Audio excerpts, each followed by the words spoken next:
there's something in complex music to me that better expresses the mystery of God that we can't just sort of contain in our minds. When I listen to Animals as Leaders, you can go back to the song so many times and it's you still can't figure it all out, right? You've probably never seen a Prog drumming priest, but today we have a very special guest with us. Father Hyacinth is based in Philadelphia. He's a Catholic priest, and he and I have been corresponding since maybe 2015 over Gentle Giant and other progressive music. So, Father, thank you so much for joining. I really, really appreciate it. Oh, you're welcome. It's great to connect after all these years. Yeah, and one of the most surprising things in the last few weeks is watching you just absolutely explode on Instagram. I mean, the kind of success that people would pay $1 million for, you tap the market. What's going on? It's crazy. So I generally stay away from social media, and I joined Instagram a few months ago only in order to follow Gus, the guy that I play music with, and then a few other people like Dana Hawkins, my favorite drummer. He's mostly on Instagram. So I didn't even put my name on my account or anything. I had no followers. But one day and I don't even watch Instagram. I don't really know how it works that well. I mean, I've all had to learn these things more recently. So what happened is one day on my day off, I did notice basically this guy on Instagram. It was a drumming video, and this guy Tay Dever doing a really cool drum beat. And I thought, it's my day off. I like to play little drums on my day off, so I'm gonna go try to figure this thing out. And I noticed in the comments section that no one had figured it out, and he wasn't divulging any secrets about it. And a lot of people wanted to know how to play it. So I was trying to look very carefully at what he was doing. It was very unique, very cool beat. And after a little bit of trial and error, I figured it out.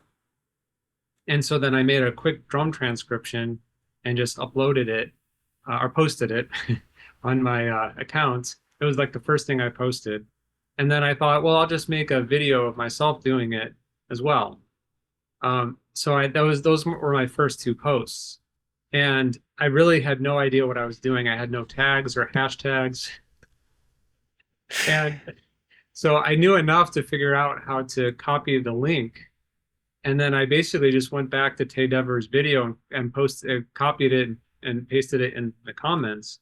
And I didn't even realize in Instagram, you can't just click on links. You have to take a screenshot and abstract the link. So I did everything wrong. And afterwards, I laughed because I put my phone on a music stand and the microphone was against the bottom of the stand.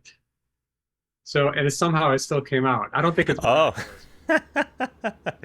Yeah, so it's completely blew up. Like, how did people figure it out?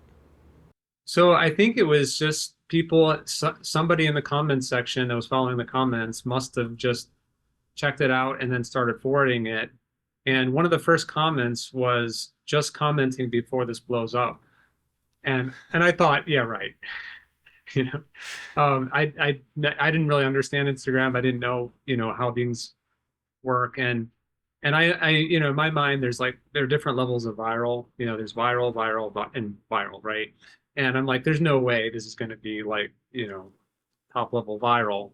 I just kind of threw up a video, right? Well, all of a sudden it started, increasing in views and likes and all of that. And I have a friend who's on Instagram, and he said, "You're kind of going viral." And I was still a little suspicious. And then he started saying, so you should compare some of your numbers to some of the famous musicians that you like and follow. And I started to do that, and I was shocked. I was like, okay, maybe this is something. And then so that was on Friday, and then Sunday afternoon, in between things, I snuck over to the parish hall, and I thought I'll throw up a couple other videos. And I thought, I learned this ectogenesis beat from Animals as Leaders a few years ago, so I had to kind of work a little bit on that to get it up again. It's maybe not it's not perfect, but I thought it was good enough, And I'll just throw this up: Catholic priest that plays Animals as Leaders. And I threw up another beat that I just kind of came up with, inspired by some of my favorite drummers. And so those started taking off, and I couldn't believe that the Animals as Leaders video surpassed the others. And now it has something like 1.8 million views. And the attention of Tosin Abasi. Yeah, I couldn't believe that. When he commented and liked it, you know, I was floored. And then I sent him a DM. I didn't even know what a DM was, right? I sent him a message and he responded and some really nice words. He really liked he's in his words the collision of the spiritual and the musical. Um, so and I told you know they're coming. Animals as Leaders and Plenty are coming to Philly. I already have my tickets in November, and I told him just look for the white habit out of Yeah, so you are you're kind of an amazing anomaly, I think, for a lot of people. It's not just a Catholic priest playing the drums, because priests do all sorts of things, but I think it's the kind of music that you are playing that seems really unorthodox. And I don't I never talk about myself like in this way on the channel, so this is like a rare opportunity. But I'm a Catholic myself, and I go to church every week. I play in the music ministry, all this stuff, and I've struggled myself with some of the music that I listen to, like Meshuggah. Like some of the lyrics of their songs and the imagery and stuff they use. I'm like, holy cow! This is really dark stuff, and I'd love to hear your take on creativity, music, and in the progressive world, especially some of the metal or heavier music, some of which you're playing. You know, what's going on for you inside, spiritually, creatively, all of that stuff? Thanks. Yeah. So, well, I love I love some good straightforward pop music that's really well written, but I love experimental music like you do. Your whole channel's devoted to that, which is really cool. So I love fusion music, right? And it's not just in the rock and jazz genres, but I love, classical music that gets out there a little bit. Messiaen, or I'm one of the rare Schoenberg fans. It's one of my Mm-hmm. favorites. And of course Stravinsky, but yeah, I especially love Schoenberg. So I just always liked experimental music, and part of the reason is because I think there's something with a good pop song that kind of hits the soul that it's just like everything just hits and is sort of simple and perfect, right? And there's something that I think speaks of God in that. But there's something in complex music to me that better expresses the mystery of God that we can't just sort of contain in our minds. And when um, in Gregorian chant and sacred polyphony, there's something where you can go back over and over again, and there's just something mysterious about it, and you can never like fully figure it out. And I think a lot of prog music, fusion music, is like that too. There's so many layers. When I listen to Animals as Leaders, you can go back to the song so many times, and it's you still can't figure it all out, right? There's so many different layers, which to me is just it's the he speaks mystery, and so and the chords it's exploring, right? And it's getting sort of there's a sense of the exploring adventure, transcendent. It's a wider palette in terms of sounds and rhythms, and to me that's just really interesting. So I can only take so much of pop music. A lot of us get bored with things that are too predictable, and so I especially love listening to. I love the best of all kinds of music, but I especially love fusion, and I think of it as almost like fusion divided into like the more rock world and the more jazz world, right? And so that's kind of what I like. I like a little bit of metal, but I'm not a metalhead. I grew up. I remember when I was a kid, growing up in the '80s, hearing Master of Puppets and Run to the Hills for the first time. And I was like, wow, this is great. So I still like some of that music, but I'm not really a metal head anymore. I had a phase that I was going through, but I've always loved like a lot of different types of music. In terms of, and I'm a little more scattered. I'm not. I'll like a few Metallica songs, a few Megadeth songs, right, things like that. But I'm not like gun ho into all those bands. Meshuggah, I'm not actually that familiar with. Uh, I think I respect what they're doing because of all the rhythmic complexity. I'm not a big fan of the screamo lyrics or vocals. I don't even know what a lot of their songs are about. I don't listen to a lot of them. I listen a little bit, but I just can't take the vocals too much.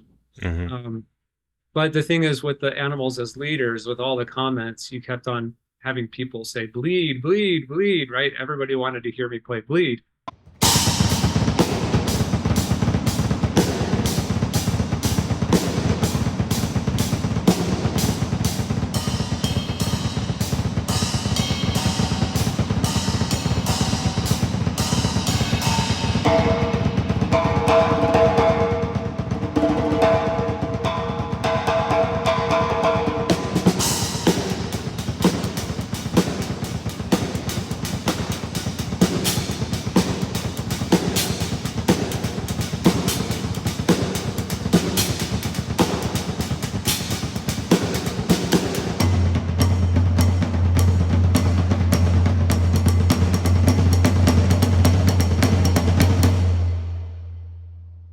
We got a priest playing Meshuggah before GTA 6. He's playing Bleed. And I was thinking, okay, that's interesting. Like the beat that I just played was harder than to play than bleed. Like if you want to play bleed, okay. It's basically just Hertas and the bass drum with a basic beat. And so I thought, well, okay, I'll play with people a little bit. Um, so that's why I did the video in the office. And then when I uploaded the video playing on the drum set, I thought I'm gonna have fun with this. I'll just start with the beat, but then I'm gonna kind of direct it over to something I'm more interested in, bring a little funk and world music into it and try to use the hertzes on the feet as a kind of ostinato. Um, so to me, I'm not most of the things metal lyrics that I listen to would be. I think the lyrics are fine. They're the few things that I listen to, or they don't have lyrics, like Animals Are Leaders.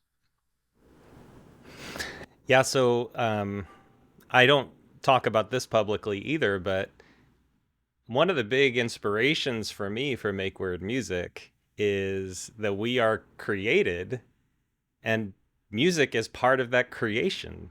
And no matter what the beliefs, I know that I've interviewed people who would completely disagree with our faith. Um, but to me, that doesn't matter. I'm not here to proselytize, but I do want to show that, like, the glory of creation is available to all of us, and it doesn't matter where you're coming from. It's like part of our intrinsic DNA. And I'd love to hear your kind of take or thoughts on this. Yeah, it's so interesting. To me, this is one of the crazy things about this Instagram thing is I've been in sort of have I've sent DMs of with some of the famous musicians, right? And I've been in touch with them um, and get messages back, right? And every single case without exception, they all appreciate the combination of music and spirituality, that I'm kind of doing, I guess, and without exception. And they're not all religious. Hmm. They're probably spectrum, right? But they all really respect it, which is interesting to me. Um, and I even told El Estepario, he's got like 4 million followers online, the drummer, right? I told him one of the things that I'm trying to do is help people appreciate, uh, try to see not to see music in a vacuum, but try to appreciate its ultimate origins, and then also think about what it ultimately should be directed to, right? So in a video that I uploaded that this Shalom World did on me a while ago, I was trying to avoid doing it, but it all worked out. But I talk about how music, I mean, you think about the overtone series or you think about rhythms, all of these things are in nature, right? And we need a rational nature in order to discern these things and then to take them and fashion them into music. So everything is in nature, and so we should be appreciative of without without all of these things being in creation and nature, and then us being made in the image and likeness of God, Right. none of it would be possible. And ultimately, all that comes from God, who is infinite beauty, infinite truth, infinite goodness, right? And so I'm trying to help people say that, this music that they're so enthralled by, whether they're musicians or just enjoy listening to music, has an ultimate origin in beauty itself, in infinite beauty. And, and I think a lot of people, they don't always realize it in searching after beauty or anything else. It's ultimately a search for God, whether they realize it or not. And ultimately, it should be directed to his glory. That doesn't mean everything should be sung directly about God. I think one of the whole reasons we have music is because often there are things that are so powerful in life. The way I see it is that words don't suffice to express them. Things with like love or beauty or sadness and death. They're the really powerful positive realities. They're the powerful negative realities. And so we kind of naturally resort to art and music and dancing in order to express the power of these realities that words wouldn't be sufficient to express. And so, and all of that, if all of these things are worth singing about, whether comedy or tragedy, or how much more the mystery of God as well. And so even though we might not seek him or maybe be expressing something about him directly, but in the end, I think at least indirectly, everything should be, even if we're covering dark realities like Bleed or One, right? The songs are about dark elements, but ultimately, of course, my belief, our beliefs, that it should ultimately be directed towards the origin of it all, this infinite goodness and truth. I love it. Yeah, so one thing that I would love to hear about is kind of your journey through progressive rock, because we connected through Gentle Giant.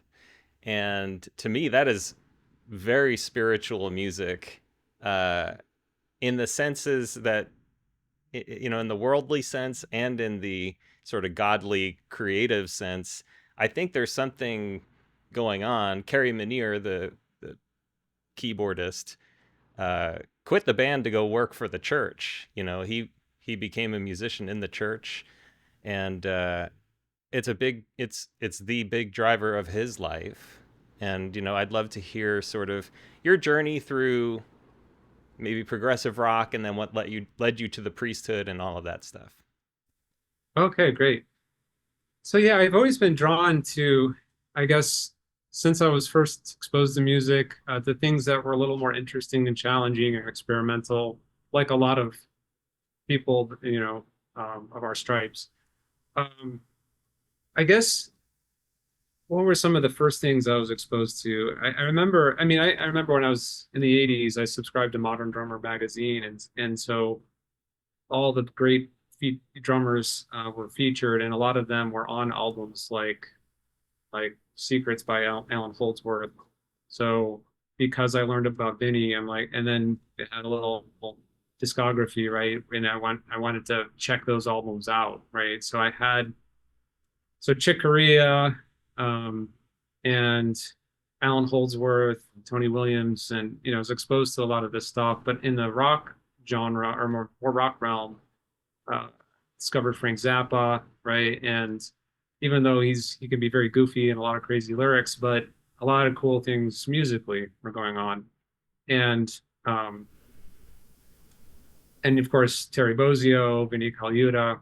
And then so I at some point I discovered Yes, and I really fell in love with Yes, especially their early stuff.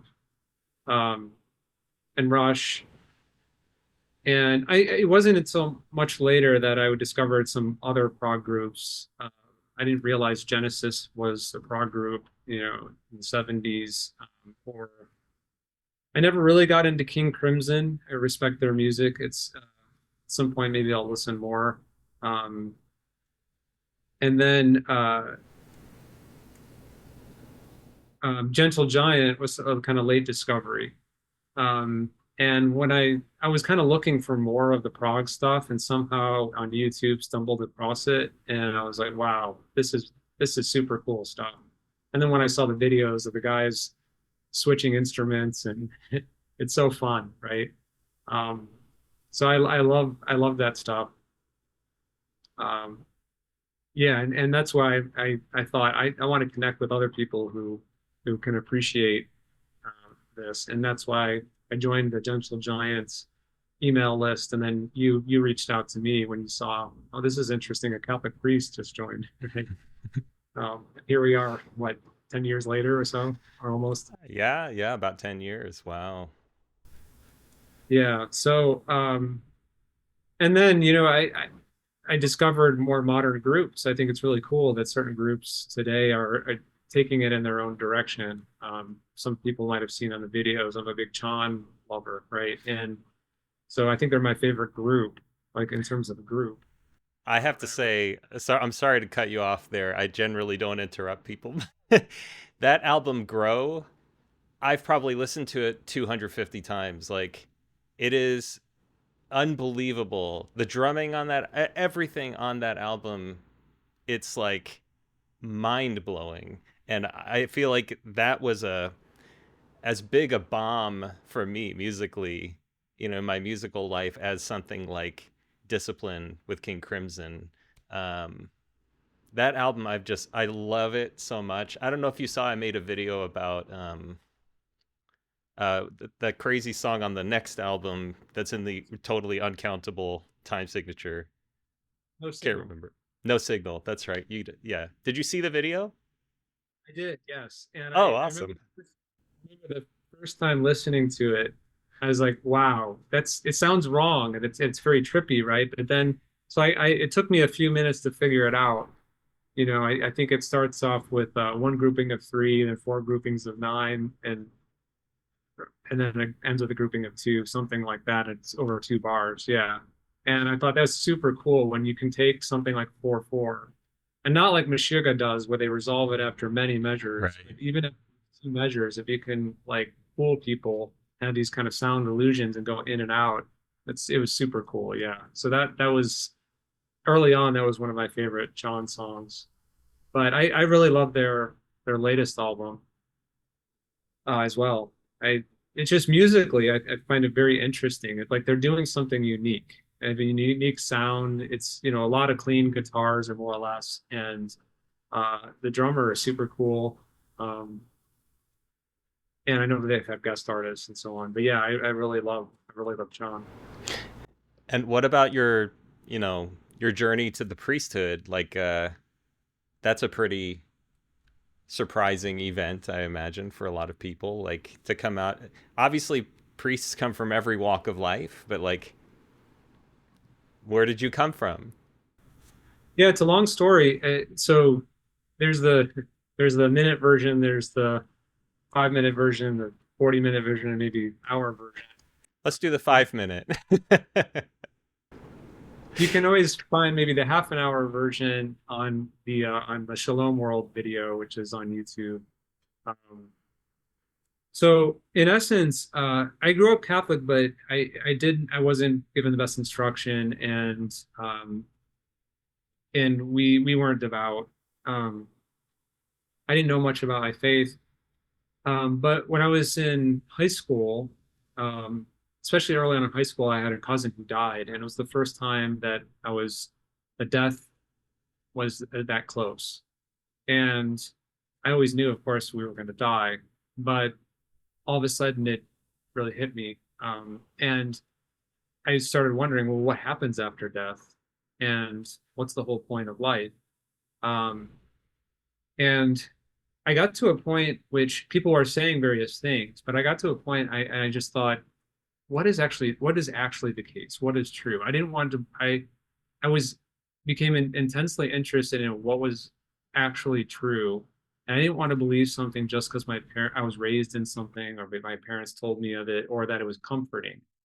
For me, if God existed, I wanted to know and live accordingly. If he didn't exist, I wanted to know and live accordingly. I didn't want to believe something just because it was comforting. I just wanted to know the cold truth, what is actually the case. So, make a long story short, that led me on a lot of thinking and reading, and I was headed away from the Catholic faith in many ways, but slowly various things kind of started pointing me back, and much to my chagrin.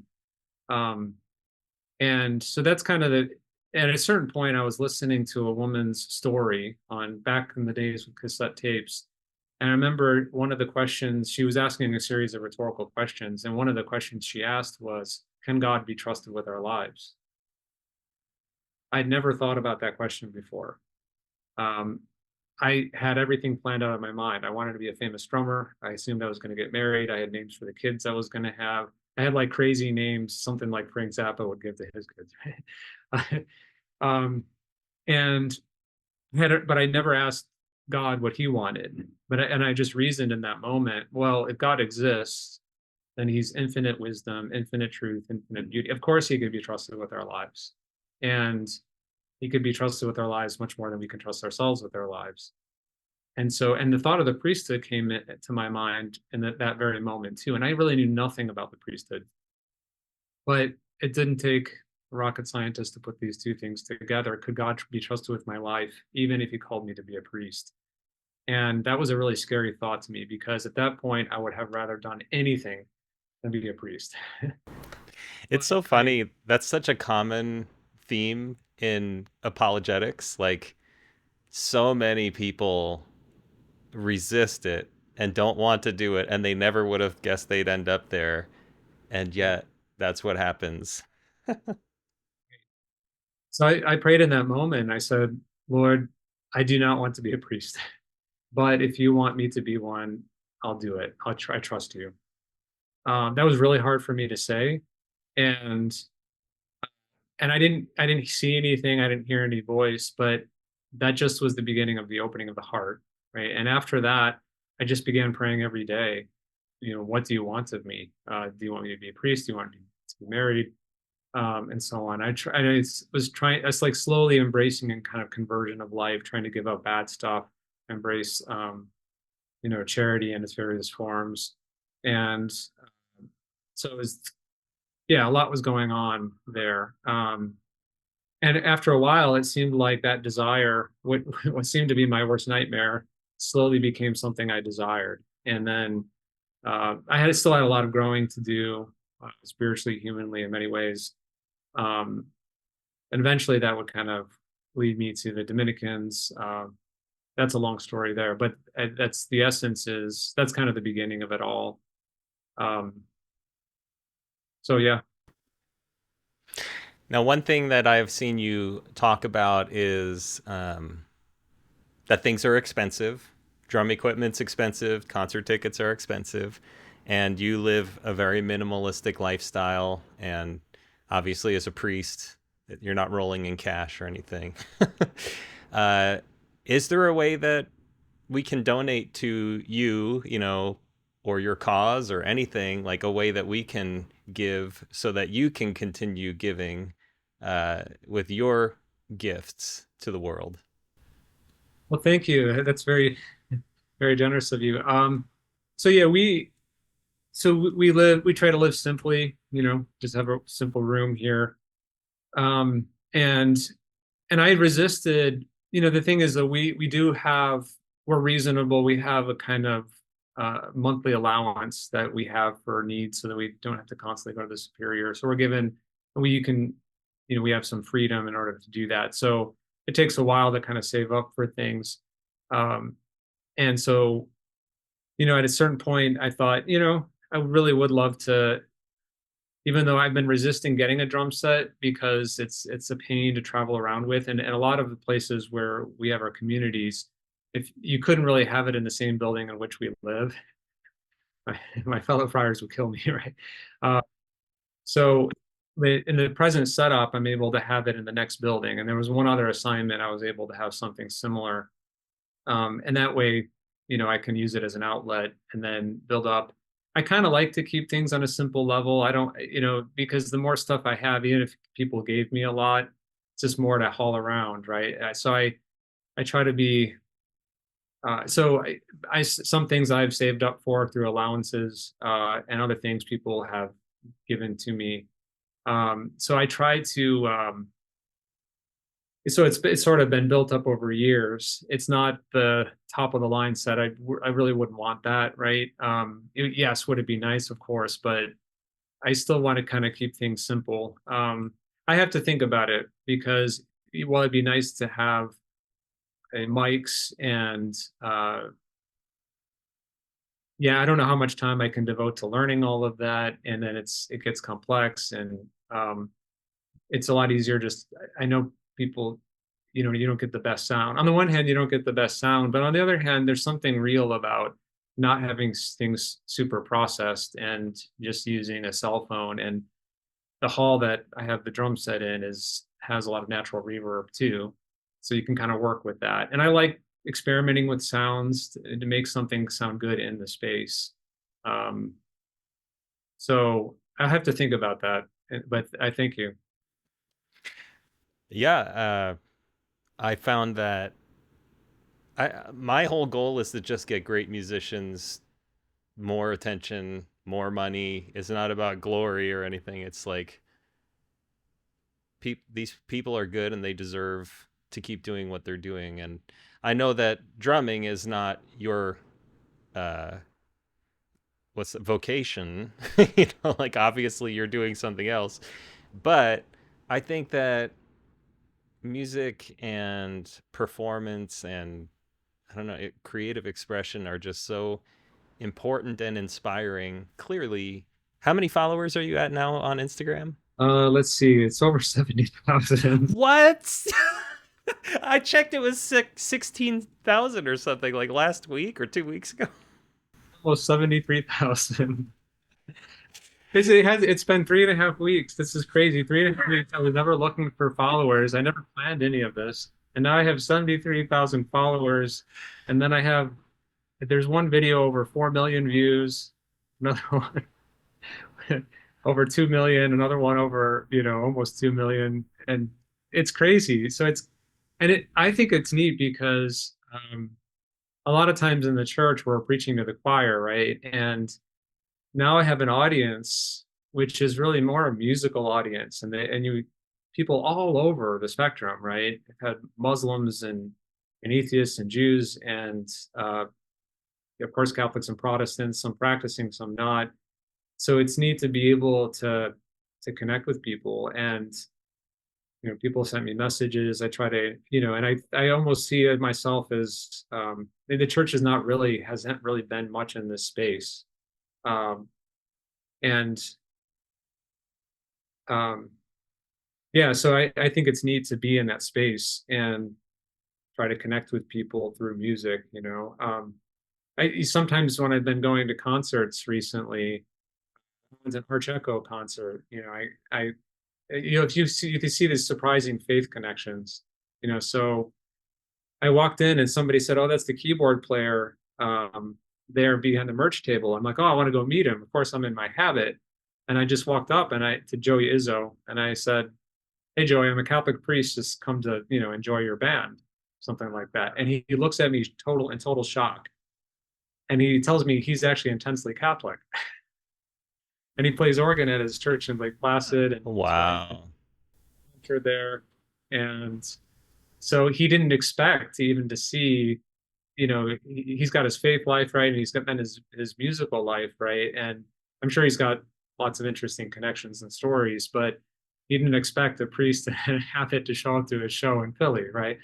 So, and I didn't expect him to be that, right? And um, Richie Martinez, the drummer, seems to be a pretty serious Christian. Um, so there are all these interesting connections. To me, it's just interesting to without planning it, I'm kind of in this world now, and people from all over the world. I mean, people from Iran and Pakistan and over South America and Africa. They're sending me messages, and it's really neat to be. And I've been blessed to be able to travel a little bit too. I've been I used to go to teach a course in Calcutta for over 8 years for about almost 2 weeks. So I've been to Africa, I've been to Kenya and Uganda, and so um, it's neat to be able to connect with people all over the world. Everybody loves music, and drumming obviously is something that's universal in all cultures, even though other instruments vary to some degree. Um, Yeah, but you're not just some drummer. You are an unbelievable drummer that happens to be a priest, from the social media angle. And it's like, wow, this incredible drummer is a priest. It's so unexpected. Uh, and I think it's really wonderful and inspiring. And I think people want to see, especially in today's day and age, like, oh, here is a religious person who's not stirring up trouble, who just is, loves music and is expressing himself in this way. And I think it's wonderful. And 70,000 followers is unbelievable in under a month. And I think you're clearly God is doing something here. And I don't know what that is, but I hope you figure out what it is if you haven't already, and that this becomes a wonderful platform for you to do something big and important. yeah, thanks. I don't really know where this is headed. I have to focus on my ministry here at the parish, Right. but this is also a neat opportunity, and I've been in touch with our provincial about it. And he's encouraging as long as it doesn't distract from, my main assignment here. So I'm trying to juggle all that. So it's not easy, um, but yeah. So ideas come though here and there, and the other thing that's funny, it's just I have to find somebody to like come and video record me, because if I just set up a tripod or something, even with my cell phone, right, the floor. It's a funny thing when I start playing the drums, it vibrates the floor, and so the camera starts shaking. So I actually need somebody to hold it. Um, so I have to find people, that and somebody that has musical interests or some interest in what I'm doing here. Um, Now, interestingly, the Philadelphia Youth Orchestra, they rent space from our in our school, our old school, and so we have, Philadelphia is this great. It has it's known for the arts and music, and so we have, this whole very all these kids in these very talented organization, you know, playing music all the time, and some of the staff, I'm in regular touch with, talking about music with them all the time. One of them is Justin Faulkner. He's a jazz great. He's in charge of the jazz program. So it's neat to have these kinds of connections here. Um, and so yeah, there's a lot of interesting things in Philly. I met some interesting people. I'd love to meet some more too. If I may recommend a band, there's one called Infinian. I don't know if you've heard of them. They're right up your alley. I think you'll really dig it. Great music, great melodies, so interesting. And the guitarist, Matt Hollenberg, plays with John Zorn. He does a ton of experimental music. But the singer, Chrissy Loftus, she plays keyboards. Incredible voice, great songwriter. The whole band is just, they're great. So yeah, check them out. But we should probably wrap up. Thank you so much for spending this time. I'm glad this was a catalyst for us to finally talk face to face. So thank you for following Make Weird Music. I really appreciate that too. I think it's amazing how you've been able to, um, you know, really promote uh, cool experimental music and have interviews with the Gentle Giant guys and Steve Vai and many other people. Very cool.